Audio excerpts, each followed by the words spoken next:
찬양하리 찬양하리 어린 양 우리 주 예수 그리스도를 찬양하리. 그렇습니다. 주님께서 우리를 위해 돌아가셨기에 우리가 주님의 그 구원을 얻었기에 우리가 찬양하시 마땅하지요. 그 귀한 찬양의 이 은혜가 우리 시로 찬양단을 통해서 하나님께서 기쁘시게 받으신 줄 믿고 우리 심령에는 은혜가 무한한 찬양의 은혜로 함께 해주실 줄로 믿습니다. 우리 시로 찬양단 참 귀하신 분들입니다. 금년에 이제 마지막이다 그죠? 예, 5주째 되는 주에 우리 귀한 찬양을 듣습니다. 이 복된 찬양이 주님 부르시는 그날까지 우리 귀하신 분들 찬양을 들을 때마다 그 모든 여건과 환경이 풀어지고 기쁨이 넘치는 그 은혜가 우리 실버 찬양단 위에 그 가정 위에 자녀들 후손들을 위해 넘치는 은혜를 함께 하시기를 주님의 이름으로 축복합니다. 세상에는 많고 많은 사람들이 있습니다. 이런 사람 있고 저런 사람 있고 키가 큰 사람 있고 키가 작은 사람 있고 키가 어중간한 사람 있고 뚱뚱하신 분들도 있고 날씬하신 분들도 있고 어떨 때는 뚱뚱해 보였다가 어떨 때는 날씬해 보였다가 살이 이제 왔다 갔다 하시는 분들도 계시기도 합니다. 또 성격이 좋으신 분들도 있고 괴팍하신 분들도 있고 유순하신 분들도 있고 아주 급하신 분들도 있지요. 세상에는 여러 가지 사람이 있는데 얼굴 모양도 달라요. 얼굴이 길쭉하신 분도 있고 똑똑하신 분도 있고 동글동글하신 분도 있고 아무리 떠다봐도 잘생긴 분이 있고 아무리 쳐다봐도 참 묘하게 생기신 분들도 있고 세상에는 똑같지 않아요. 다 다양하고 다 뭔가 달라도 다 다른 특징들을 가지고 사람들이 삽니다. 그런데 중요한 것은요, 우리가 외모를 보면서 그것을 판단하면서 이 사람이 좋다 나쁘다 그런 것이 아니라 우리가 어떤 사람을 보면 믿음이 가는 사람이 있어요. 저 사람은 말을 하면 믿음이 가. 말을 하지 않아도 저 사람이 하는 일은 그렇지 잘할 것 같아 라고 이렇게 믿어주는 사람이 있고 어떤 사람은 뭔가를 해도 불안. 자신 있다고 하는데 그 일이 꼭 실패할 것 같고 믿음이 안 가는 사람들도 있습니다. 예를 들면 무슨 일이든지 자신감을 가지고 일을 하는 사람이 있습니다. 또 반대로 언제나 무슨 일을 할 때 할까 말까 망설이는 사람들도 있어요. 이런 사람들을 볼 때에 우리는 어떤 사람들이 더 믿음이 갑니까? 자신감을 가지고 그의 능력대로 그 가지고 있는 품성대로 일하는 사람이 아마 믿음이 갈 거예요. 오늘 우리가 같이 나누고자 하는 말씀의 그 주제는 자신감에 대한 말씀입니다. 자신감에 대해서 우리가 말씀을 나누고자 해요. 그리고 우리도 주님 안에서 믿음을 가지게 되면 자만감이 아니고 자신감을 가질 수가 있습니다. 그러면 그 자신감을 가지고 은혜롭게 살 수 있다고 성경은 우리에게 말씀해 주시니 우리의 자신감을 다시 한번 새롭게 가지게 되는 이 복된 시간 되시기를 바랍니다. 우리 좌우에 계시는 분하고 한번 인사를 나누겠습니다. 은혜 받고 돌아갑시다. 은혜 받고 돌아가야지.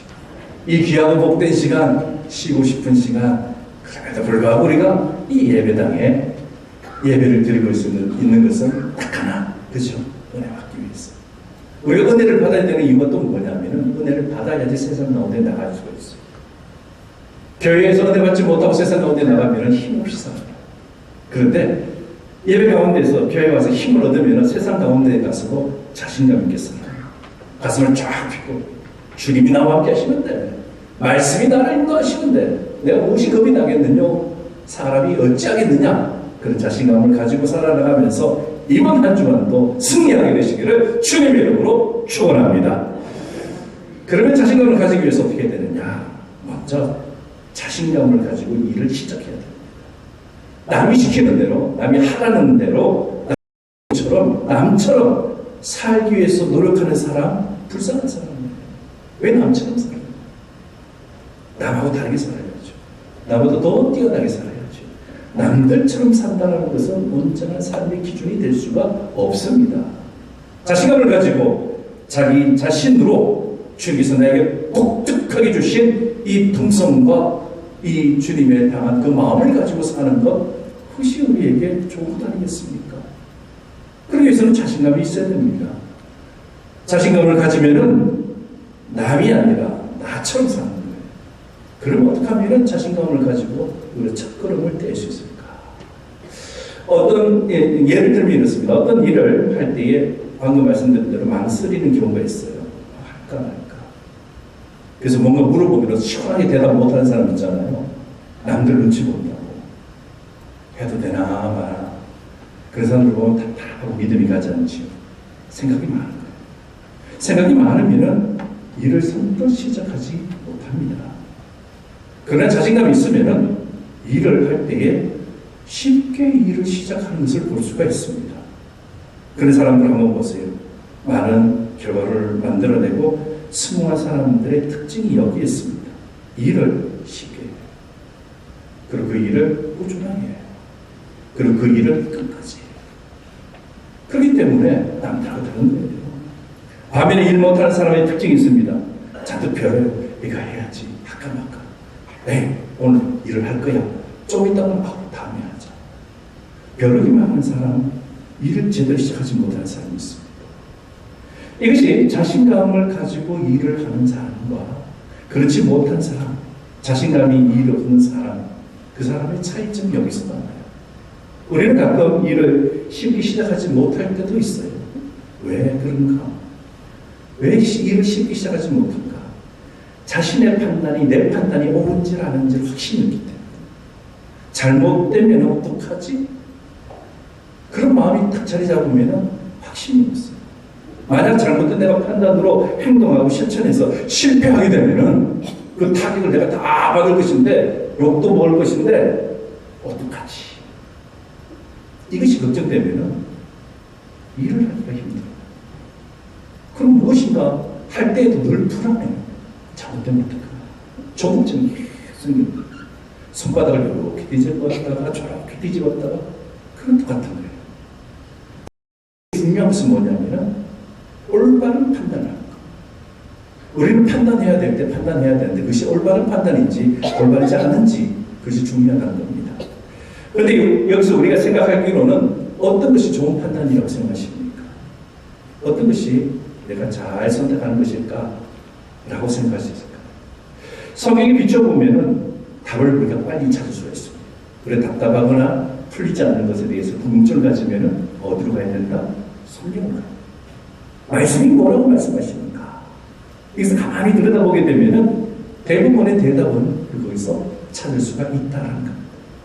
먼저 성경에서 말씀하고 있는 판단 중에서 나쁜 판단이 있어요. 그 누차 구약과 신약에서 말씀하시는 나쁜 판단은 뭐냐면은 자기의 소견대로, 자기의 좁은 의견대로 하고자 하는 것. 내가 보기에 좋은 대로 하는 경우에는 실패하게 됩니다. 아브라함이 조카를 오시 그랬습니다. 보기 좋은 대로 했어요. 그래서 그곳을 갔어요. 거기 가면 모든 것이 다 잘 될 줄 알았어요. 휘황찬란한 곳에 가면은 자기가 승리할 줄 알았어요. 근데 그곳이 소돔과 고모라였어요. 그래서 거기서 큰 낭비를 봅니다. 내 속에 오는 대로 내가 보기 좋은 대로 하는 것, 그때에 우리는 잠깐 고민해 봐야 되고 성경에서 무릎을 가지고 성경에서 타고쳐요. 대부분의 사람들이 자기가 좋은 대로 해요. 사업하는 사람 중에서 실패할 줄 알고 하는 사업은 없어요. 다 자기 소견에는 좋아 보이고 자기가 볼 때는 정말 이건 확실하다. 그 믿음으로 다 하잖아요. 우리는 대부분 이런 판단을 하는데 성경 그 판단이 나쁜 판단이다라고 말씀합니다. 그런데 성경이 말씀하시는 좋은 판단은 그럼 무엇인가? 내 판단을 내세우는 것이 아니라 전적으로 주님의 말씀에 내 자신을 맡기는 판단. 힘들어요. 그렇지만 그것이 옳은 판단이라고 얘기해요. 주님의 판단에 나를 맞추는 것 쉽지 않습니다. 어려워요. 지금 철이 겨울철이니까 붕어빵 다 드셔보셨을 건데 붕어빵이나 잉어빵이 보면 틀에다가 맞춰요. 그 틀 모양대로 나와야 돼요. 부족하면 더 붓고 그리고 좀 삐져나오고 튀어나오면 툭툭툭 틀어내서 모양을 잡잖아요. 우리는 그런 거예요. 하나님 뜻에 맞추는 것이 모자라게 되면 더 채워내야 되는 그게 힘들어요. 내가 갖고 있는 맥시멈이기 때문에. 그런데 주님께서 원하시면 더 해야 돼. 주님께서 아니야, 깎아내야 돼. 이건 불필요해. 이건 드러내게 되면 우리는 아파요. 고통스럽고. 그거 마찬가지라는 거예요. 그렇지만 그것이 성경에 보면은 주님께서 원하는 것이더라라는. 다시 말해서 하나님의 존재를 믿고 하나님의 말씀을 믿는 사람이라면은 자기 판단이 아니라 하나님의 말씀을 붙잡는 사람이에요. 그리고 그 일을 할 때에도 하나님 붙잡고 주님 앞에 기도하면서 말씀대로 행하기 위해서 노력하는 사람. 하나님의 사람이죠. 하나님의 말씀이 100% 진리인 줄 확신하게 될 때에 우리는 옳은 판단을 하고 있는 것이다 라는 겁니다. 이렇게 분명히 알고 추진하는 일에는 주저할 필요가 없다는 거예요. 말씀이 지시하시는 그 명백한 진리는 우리를 머뭇거리게 만들지 않고 머물거릴 시간도 없다는 겁니다. 믿음의 눈을 가지게 되면 무슨 일이든지 쉽게 시작합니다. 왜냐하면요, 믿음으로 감당하는 일은 내가 책임지는 것이 아니라 누가 책임지느냐? 주님이 책임지시기 때문에. 주님께서 주관하시기 때문에 그 일은 주님께서 알아서 하신다는 거예요. 그러니 우리가 판단할 때 이 점을 확실히 잘 알아야 돼요. 주님의 일을 할 때에도 마찬가지입니다. 주님께서 도우신다는 확신이 있을 때에 자신감이 생기게 되고 그 일을 추진할 수가 있습니다. 그리고 그것이 주님의 일이면 주님께서 실패나 성공이든 주님께서 주시겠죠. 그러니 그 부분은 우리 맡겨봅니다. 그런데 주님의 일을 내 일로 바꾸면 불안해요. 좀 내가 좋은 성과를 내야 되고 그 결론에 책임져야 된다는 불안감이 듭니다. 그러니 주님의 일과 내 일은 다른 거예요. 우리 모두 말씀에 굳건히 있어야 됩니다. 그리고 또 판단할 때에 나쁜 판단이 아니라 좋은 판단. 자신감 있게 판단하고 주님의 일을 주님의 일들이 하는 것. 여러 사람 얘기 들으면서 이렇게 한가지 고민할 필요 없어요. 말씀대로 합니다. 그것이 우리의 기준이 되면 우리 인생은 주님께서 책임져 주실 것이니 그 확신을 가지시게 되시기를, 그 자신감을 가지시게 되시기를 주님의 이름으로 축원합니다. 두 번째는 자신감은 믿음의 확신이다라는 겁니다. 한번 따라해볼까요? 자신감은 믿음의 확신이다. 우리가 믿음이 큰 만큼 자신감을 가진다라는 것을 기억하십시오. 예를 들면 이런 것입니다. GM차가 있죠. 제너럴 일렉트릭사, 자동차 만드는 회사. 그게 윌치라는 분이 회장이셨는데, 그 이 회사를 세우고 또 이 회사를 잘 운영해서 이름을 남긴 사람이에요. 그런데 그가 경영을 하는데 신념이 있다라는 거예요. 어떤 신념을 갖고 있냐면은 그 신념은 어머니에게서 배운 신념이다. 특별히 많은 어려운 경제적인 경영하면서 생기는 난제들, 어려운 문제들, 이 문제들이 생길 때마다 절대적으로 필요한 것이 자신감. 그걸 뚫고 가지는 자신감. 그것을 자기는 어머니에게서 배웠다. 어머니가 그것을 심어줬다라고 얘기를 합니다. 그 예화가 이런 거예요. 제가 학교에서 성적을 받아왔어요. A가 4개고 B가 하나예요. 우리를 치면은 수미양가 중에서 수가 4개고 우가 1개예요. 잘했죠, 그렇게. 그래서 어머니가 항상 성적표를 보시고 그런 경우에는 왜 네가 B를 맞게 되었니? 라는. 그럼 이렇게 저렇게 변명을 하겠죠. 그럼 마지막에 가서는 언제나 너 A를 맞았구나, 수를 맞았구나, 너 참 잘했다. 축하해주면서 그를 안아줬다. 그에게 마음의 평안함을 주시고 너는 잘할 수 있는 아이야. 라는 것으로 끝을 냈다는 거예요. 그렇게 되니까 그가 어머니로부터 사랑받는 존재라는 것을 깨닫게 됩니다. 사랑받으면 자신감이 생겨요. 매 맞고 자란 사람은 자신감이 없어요.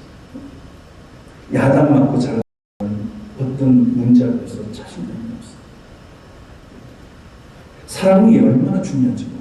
사랑으로 잘 키운 사람은 자신감이 있어요. 그 사랑을 통해서 길러졌기 때문에. 자신감은 한순간에 길러지는 것이 아니다라는 거죠. 내가 사랑받는 존재라는 확신을 들 때에 그 속에서 자신감이 나와요. 그런데 이 어린 윌치라는 이 사람이 어떤 단점을 가지고 있었냐면 말을 더듬는 습관이 있었어요.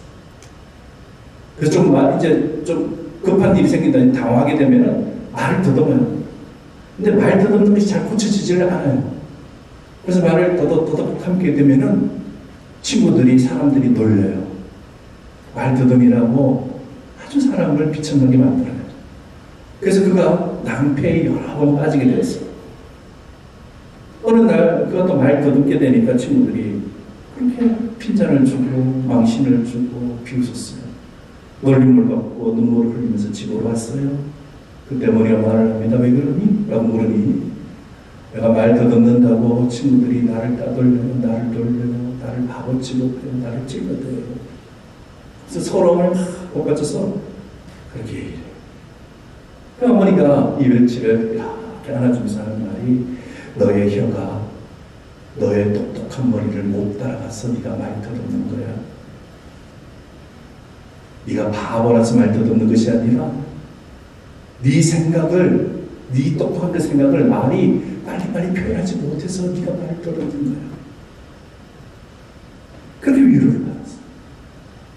그 위로가 힘이 되고 자신감이 생기니까 이 말 더듬는 습관이 고쳐지게 됩니다. 어머니가 심어준 그 자신감, 그 자신감이 있었기 때문에 원하는 것이 무엇인가를 똑똑히 보고 내가 무엇을 해야 되는지를 알게 되는 거예요. 과하지도 않고 모자라지도 않고 자기가 해야 되는 것을 똑똑히 볼 때에 그 자신감을 가지고 일을 할 때에 성공적인 경영자가 내가 되었다라고 그가 고백을 합니다. 참 큰 힘이죠. 우리도 마찬가지인 것 같아요. 우리가 살아가면서 자신감을 잃어버릴 때가 있습니다. 큰 문제에 봉착해서 자신감을 잃어버릴 때, 잘 될 줄 알았는데 실패했을 때, 아무 걱정 없었는데 갑자기 문제가 확 튀어나오면서 나를 추락으로 확 끌어내려갈 때, 그때 우리는 자신감을 잃어버립니다. 혼돈스러워해요. 근데 이것에서 극복하지 못하면 결국에 모든 것을 다 잃어버리게 됩니다. 그런 것처럼 자신감을 회복할 때에 반대로 우리는 모든 것을 회복하거든요. 좀 부족해도 좀 채워지지 않는 부분이 있다 하더라도 자신감이 있으면 그것이 어느 순간에는 회복되죠. 특히 아프신 분들 있잖아요. 내가 이 병으로부터 나을 수 있다는 확신, 자신감이 없으면 병이 더 깊어져요. 부정적인 생각이 더 나를 끌고 가요. 원망과 불평이 나를 아주 깊은 바닷속으로 끌고 가는 것 같아요. 그러면은 안 아픈 부분까지도 다 아프게 돼요. 그런데 아니야. 주님께서 날 고쳐주실 거야. 설령 날 고쳐주지 않는다 해도 내가 이 몸을 가지고 여기 지금까지 살아왔는데 뭐 어쩌면 주님께서 도와주실 겁니다. 인도해 주실 겁니다. 살게 해주실 겁니다.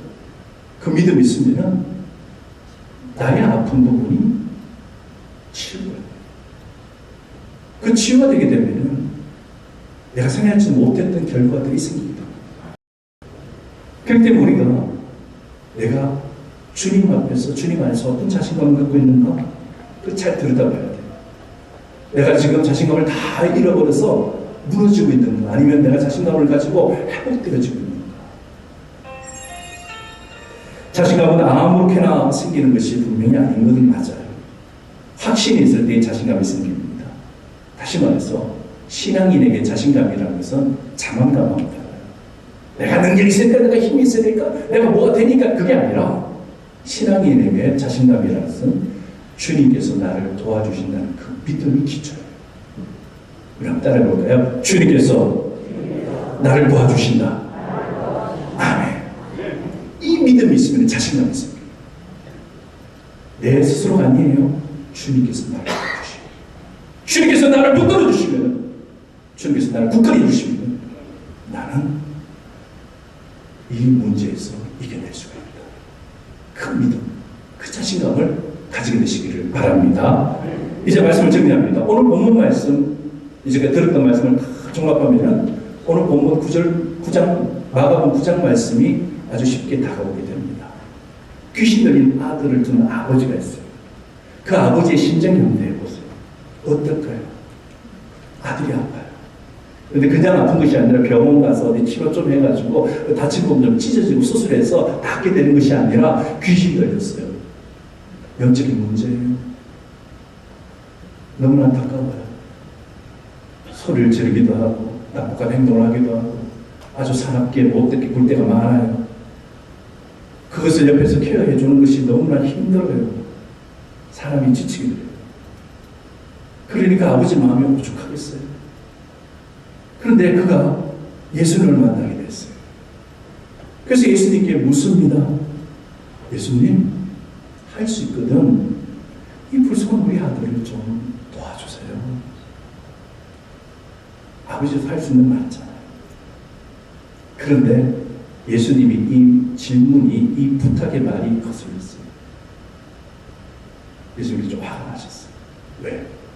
이 아버지가 질문할 때에, 부탁할 때에 하실 수 있거든이라고 했거든요. 예수님이 걸린 부분이 거거든요. 믿음 없는 아버지의 말을 들은 거예요. 그래서 할 수 있거든 하고 할 수 없으면 어쩔 수 없는 거죠. 그 말이거든요. 그래서 예수님께서 아들을 낳게 해주게 된 확신이 없으면서 부탁하는 사람, 아들이 아프니 불쌍하고 낳았으면 좋겠다 하는 막연한 기대감, 그 소망으로 질문합니다.